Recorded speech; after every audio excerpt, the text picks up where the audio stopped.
بسم اللہ الرحمن الرحیم۔ السلام علیکم۔ عادتیں نسلوں کا پتہ دیتی ہیں۔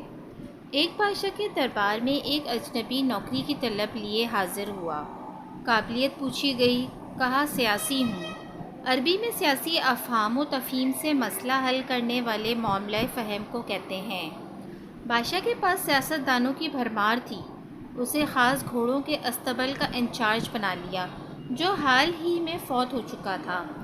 چند دن بعد بادشاہ نے اس سے اپنے سب سے مہنگے اور عزیز گھوڑے کے متعلق دریافت کیا۔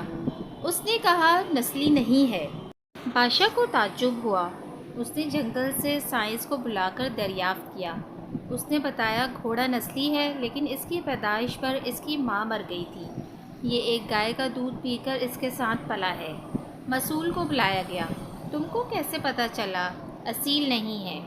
اس نے کہا جب یہ گھاس کھاتا ہے تو گایوں کی طرح سر نیچے کر کے، جبکہ نسلی گھوڑا گھاس منہ میں لے کر سر اٹھا لیتا ہے۔ بادشاہ اس کی فراست سے بہت متاثر ہوا۔ مسئول کے گھر اناج، گھی، بھنے دمبے اور پرندوں کا اعلیٰ گوشت بطور انعام بھجوایا۔ اس کے ساتھ ساتھ اسے ملکہ کے محل میں تعینات کر دیا۔ چند دنوں بعد بادشاہ نے مصاحب سے بیگم کی بارے رائے مانگی۔ اس نے کہا طور و اتوار تو ملکہ جیسے ہیں، لیکن شہزادی نہیں ہیں۔ بادشاہ کے پیروں تلے سے زمین نکل گئی۔ حواس بحال کیے، ساس کو بلا بھیجا۔ معاملہ اس کے گوش گزار کیا۔ اس نے کہا حقیقت یہ ہے، تمہارے باپ نے میرے خاوند سے ہماری بیٹی کی پیدائش پر ہی رشتہ مانگ لیا تھا، لیکن ہماری بیٹی 6 ماہ ہی میں فوت ہو گئی تھی۔ چنانچہ ہم نے تمہاری بادشاہت سے قریبی تعلقات قائم کرنے کے لیے کسی کی بچی کو اپنی بیٹی بنا لیا۔ بادشاہ نے مصاحب سے دریافت کیا تم کو کیسے علم ہوا؟ اس نے کہا اس کا خادموں کے ساتھ سلوک جاہلوں سے بدتر ہے۔ بادشاہ اس کی فراست سے خاصا متاثر ہوا۔ بہت سا اناج، بھیڑ بکریاں بطور انعام دیں، ساتھ ہی اسے اپنے دربار میں متعین کر دیا۔ کچھ وقت گزرا، مصاحب کو بلایا، اپنے بارے میں دریافت کیا۔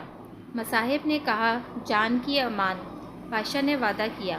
اس نے کہا نہ تو تم بادشاہ زادے ہو، نہ تمہارا چال چلن بادشاہوں والا ہے۔ بادشاہ کو تاؤ آ گیا، مگر جان کی امان دے چکا تھا۔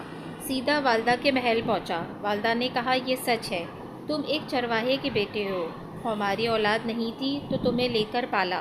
بادشاہ نے مصاحب کو بلایا، پوچھا بتا تجھے کیسے علم ہوا؟ اس نے کہا بادشاہ جب کسی کو انعام و کرام دیا کرتے ہیں تو ہیرے موتی جواہرات کی شکل میں دیتے ہیں، لیکن آپ بھیڑ بکریاں، کھانے پینے کی چیزیں عنایت کرتے ہیں۔